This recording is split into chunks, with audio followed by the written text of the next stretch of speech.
Sahabat Radio Pelita Kasih yang dikasihi Tuhan Yesus, selamat pagi, salam sejahtera bagi Bapak, Ibu, Saudara-saudari sekalian. Selamat berjumpa kembali dengan pelayanan Renungan Harian Salom. Bapak, Ibu, Saudara-saudara yang berada di rumah maupun yang dalam perjalanan menuju tempat bekerja, Tuhan Yesus memberkati kita sekalian. Saya Sintua Rosmala Lumban Raja Boru Situmorang, dengan sukacita akan melayani Bapak, Ibu, Saudara-saudari sekalian sebagai pelayan pendamping pembawa renungan.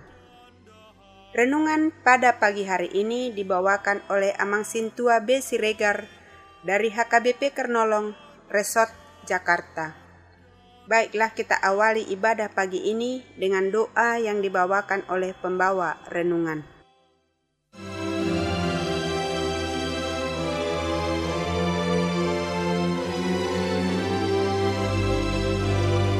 Mari kita bersatu di dalam doa. Puji dan syukur kami panjatkan kehadirat-Mu ya Tuhan, atas penyertaan-Mu dalam renungan pagi ini. Kami mohon tuntunan-Mu agar renungan ini menjadi berkat dan sukacita bagi para pendengar. Kami juga berdoa untuk sahabat pendengar yang sedang terbeban berat, baik karena pekerjaan, keluarga, maupun penyakit. Kiranya Tuhan memulihkan mereka. Sebelum mendengar firman-Mu, sucikan hati dan pikiran kami, agar kami layak bersekutu dengan-Mu. Hamba-Mu yang menyampaikan firman, urapi dengan Roh-Mu yang kudus, agar layak melayani-Mu. Di dalam nama Tuhan Yesus, kami berdoa dan mengucap syukur. Amin.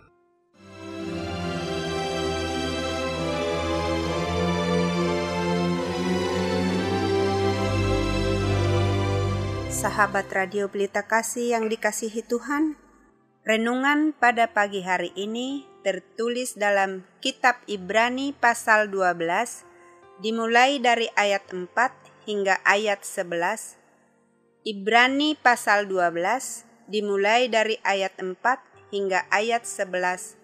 Beginilah firman Tuhan.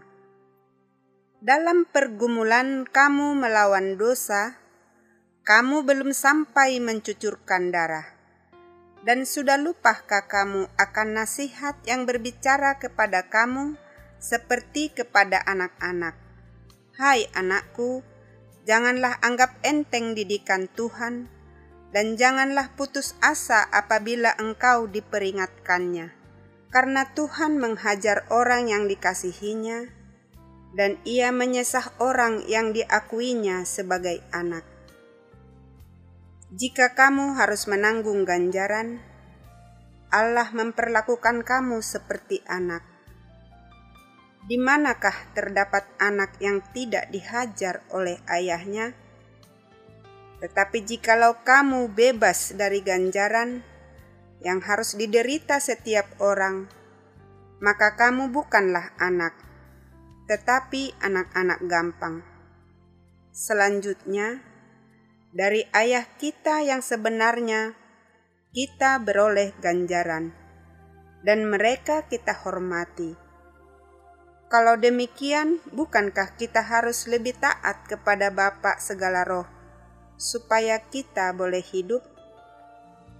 Sebab mereka mendidik kita dalam waktu yang pendek, sesuai dengan apa yang mereka anggap baik. Tetapi Dia menghajar kita untuk kebaikan kita, supaya kita beroleh bagian dalam kekudusannya. Memang tiap-tiap ganjaran pada waktu ia diberikan tidak mendatangkan sukacita, tetapi duka cita. Tetapi kemudian ia menghasilkan buah kebenaran yang memberikan damai kepada mereka yang dilatih olehnya. Hingga demikian pembacaan firman Tuhan, dan yang menjadi ayat pembimbing bagi kita pada pagi hari ini yaitu ayat 5b, Hai anakku, janganlah anggap enteng didikan Tuhan, dan janganlah putus asa apabila engkau diperingatkannya.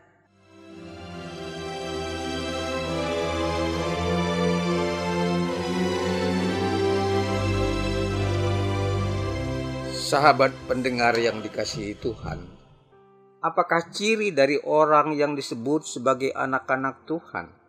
Salah satu di antaranya adalah bahwa mereka selalu dibimbing dan dididik Tuhan melalui firman-Nya.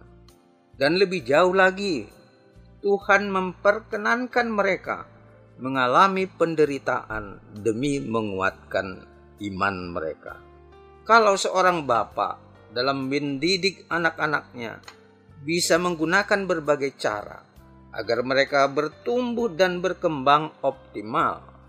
Sebagai contoh, agar anak-anak mereka memiliki kemandirian yang tinggi, seorang bapak harus mendidik anak-anaknya dengan cara yang keras dan disiplin, tapi tentu dengan tetap menjaga optimisme.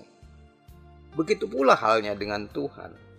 Ia mendidik anak-anaknya dengan cara yang sempurna, di mana Allah mendidik anak-anak yang dikasihinya melalui suka duka kehidupan, agar mereka nantinya tidak dihukum bersama-sama dengan kefasikan dunia, tetapi menjaga mereka agar tetap mengambil bagian di dalam kekudusan Allah.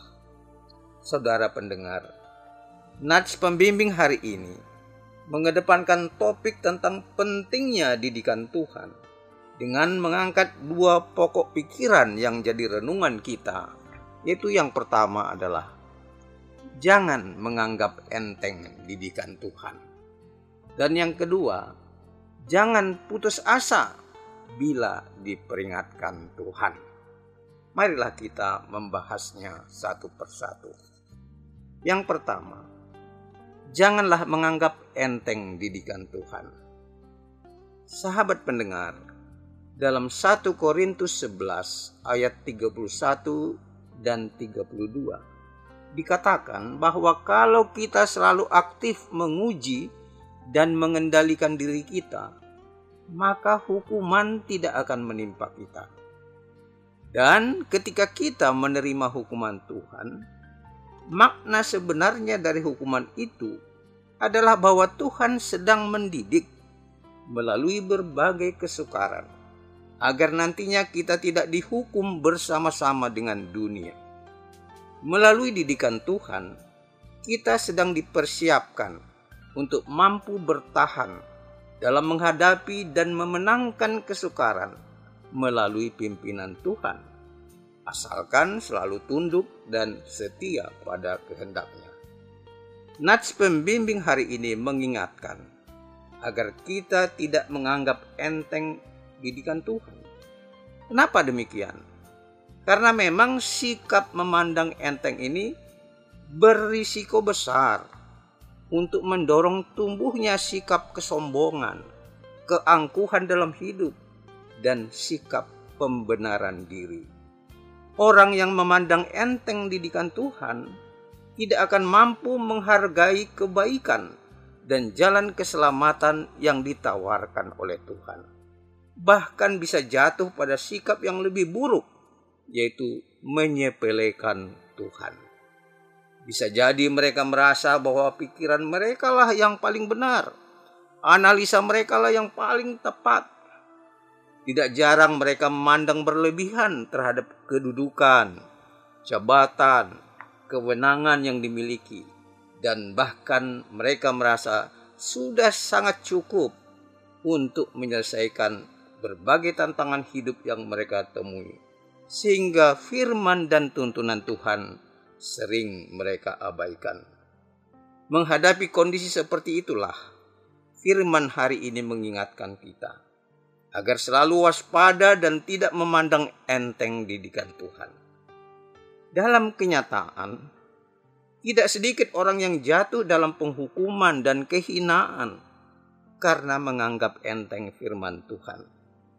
Sejarah tenggelamnya kapal Titanic, kapal pesiar yang super mewah dan terkenal, di mana penciptanya sesumbar mengatakan bahwa tidak ada yang dapat menenggelamkan kapal tersebut karena dilengkapi dengan berbagai alat canggih, termasuk pemecah es.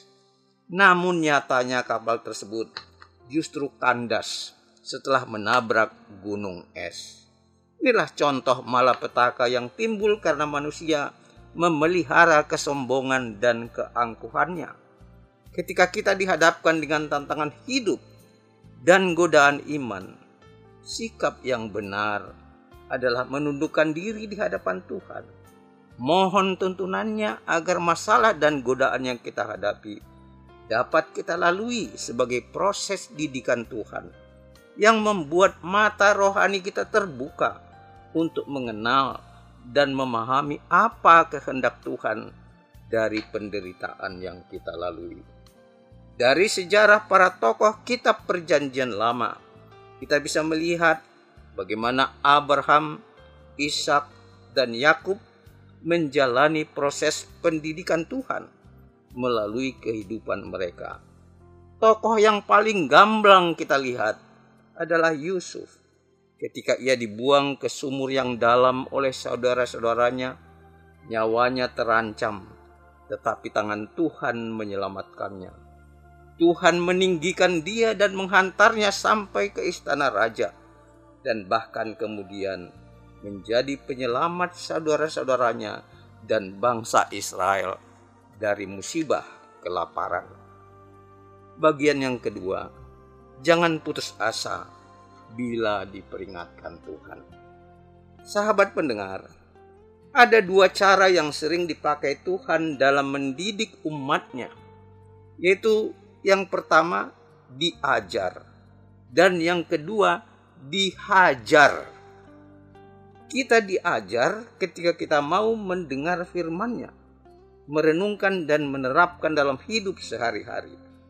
Dengan mendengar firman Tuhan, kita tahu apa yang Tuhan kehendaki dari kita, rambu-rambu apa yang tidak boleh kita langgar, serta apa yang membuat hidup kita damai dan sukacita. Namun, kita bisa juga dihajar Tuhan dengan penderitaan, baik melalui beratnya tantangan dan beban hidup yang harus dipikul, maupun melalui risiko atas kepatuhan mengikuti kehendak-Nya. Didikan Tuhan tidak mudah diramalkan. Bisa berlangsung pendek, namun juga bisa berlangsung panjang. Namun satu hal yang pasti, bila peringatan dan teguran Tuhan itu kita tekuni dan kita ikuti, akan membawa kita kembali kepadanya. Dalam Mazmur pasal 94 ayat 12 dikatakan, "Berbahagialah orang yang kau hajar ya Tuhan, dan yang kau ajari dari Taurat-Mu, untuk memenangkan dia terhadap hari-hari malapetaka." Ketika kita dihadapkan dengan kesukaran dan penderitaan yang begitu berat, sebenarnya kita sedang ditantang untuk tidak mudah berputus asa, tetapi harus berani secara aktif mencari Allah dan kehendak-Nya. Berani memeriksa kembali hidup kita dan meninggalkan segala sesuatu yang bertentangan dengan kekudusan-Nya. Apa yang dapat kita lakukan agar kita tidak jatuh pada keputusasaan? Pertama, serahkanlah dirimu kepada Tuhan dan jagalah tetap agar hubungan kita tidak pernah terputus dengan Tuhan, karena Dia adalah sumber kekuatan dan sumber pengharapan kita. Yang kedua, serahkan seluruh beban berat yang kita pikul kepada Tuhan, dan percayalah sepenuhnya bahwa Tuhan akan memberi solusi yang terbaik, karena tidak ada yang mustahil bagi Tuhan bila Ia sudah berkehendak. Dan yang ketiga, yakinlah bahwa pertolongan Tuhan selalu datang tepat pada waktunya dan tidak pernah terlambat. Saudara pendengar, putus asa memang risiko terberat yang mungkin kita hadapi bila kita tidak kuat menanggung penderitaan, apalagi kalau penderitaan itu berkelanjutan. Tetapi bila kita percaya bahwa pertolongan Tuhan selalu hadir tepat pada waktunya, bukankah tidak ada yang perlu ditakutkan? Tuhan Yesus memberkati. Amin. Mari kita berdoa. Tuhan yang Maha Baik, terima kasih atas firman-Mu yang telah mendidik kami tentang hidup yang benar berdasarkan pengajaran firman-Mu dan hajaran penderitaan dalam mematuhi kehendak-Mu. Beratnya tantangan hidup masa kini, seperti beban ekonomi yang semakin berat dengan penghasilan yang terbatas, gangguan kesehatan akibat COVID yang belum sepenuhnya terkendali, tahun-tahun politik yang mulai meramaikan kondisi dan masyarakat kami, membuat kami merasa khawatir dan was-was. Apakah kami akan kuat menghadapinya? Tidak jarang kami merasa takut dan gentar ketika menerima didikan-Mu, baik dalam mematuhi perintah firman-Mu maupun dalam menanggung risiko penderitaan akibat memenuhi kehendak-Mu. Iman kami yang lemah dan kekurang percayaan kami terhadap-Mu membuat kami sering tergoda untuk menyerah dan putus asa. Karena itu, ampunilah kami ya Tuhan. Kuatkan roh dan jiwa kami, agar kami mampu bersungguh-sungguh menjalani didikan-Mu. Tuntun kami melalui Roh-Mu yang kudus, agar kami mampu menjalani dan memenangkan didikan-Mu. Terima kasih ya Tuhan, dengarlah doa kami yang kami alaskan hanya di dalam nama Tuhan Yesus. Amin.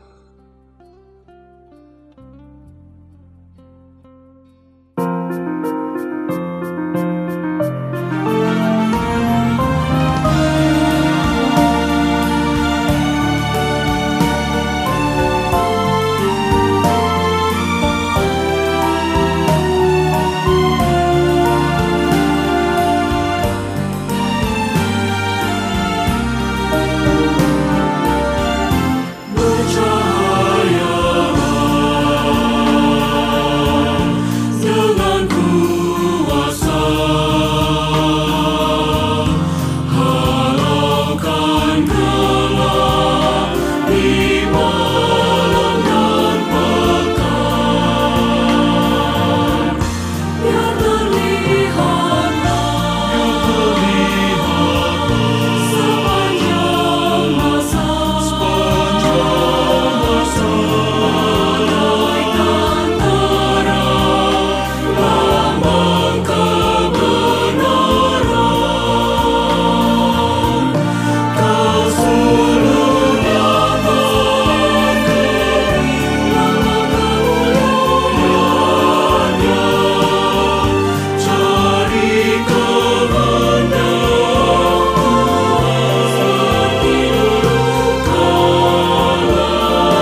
sahabat Radio Pelita Kasih yang dikasihi Tuhan Yesus Kristus, marilah kita mendengarkan beberapa informasi berikut ini. Bila Anda ingin merespon renungan pada pagi hari ini, dapat menghubungi Amang Sintua B. Siregar dengan nomor telepon 0815 8465 7186. Jika sahabat RPK ingin mendengar ulang renungan ini, dapat mendengarkan melalui YouTube HKBP Kernolong. Renungan Harian Salom ditulis oleh para hamba Tuhan dari berbagai gereja. Selama pandemi COVID-19 didistribusikan secara online. Dan renungan malam Shalom dapat didengarkan di kanal YouTube HKBP Kernolong mulai pukul 8 malam. HKBP Kernolong memiliki ruangan serbaguna dan bisa dibagi menjadi 2 bagian. Bagi yang membutuhkan dapat menghubungi 1. Ibu Sinurat dengan nomor telepon 021 390 9785 atau 0813 8614 2835. 2. Ibu Sintua Rosmala Lumban Raja Boru Situmorang dengan nomor telepon 0821 1470 7797. Jam ibadah dan gembala. Sehubungan dengan melandainya virus corona, ibadah dilaksanakan 3 kali. Ibadah pukul 7 WIB berbahasa Indonesia, ibadah pukul 9.30 WIB berbahasa Batak, ibadah pukul 18 WIB berbahasa Indonesia. Digembalakan oleh 1. Pendeta Robert Sontar Pandiangan MTH, 2. Pendeta Sahat Parulian Nababan STH, 3. Bibelfrau Juliani Boru Tarihoran bersama 22 orang sintua dan 8 orang calon sintua. Bagi Anda yang ingin didoakan dapat menghubungi Inang Sintua Hotmatiur Tampu Bolon Boru Manurung di nomor telepon 0878 7547 8383. Segenap pengurus Renungan Harian Salom menyampaikan salam kasih kepada seluruh pendengar setia dan pendukung acara ini, kepada jemaat Tuhan interdenominasi dan seluruh jemaat HKBP dimanapun berada. Kami juga menghimbau kepada seluruh pendengar setia Radio Pelita Kasih agar senantiasa melakukan protokol kesehatan yang dianjurkan oleh pemerintah. Kiranya Tuhan Yesus Kristus senantiasa memberkati kita semua. Horas.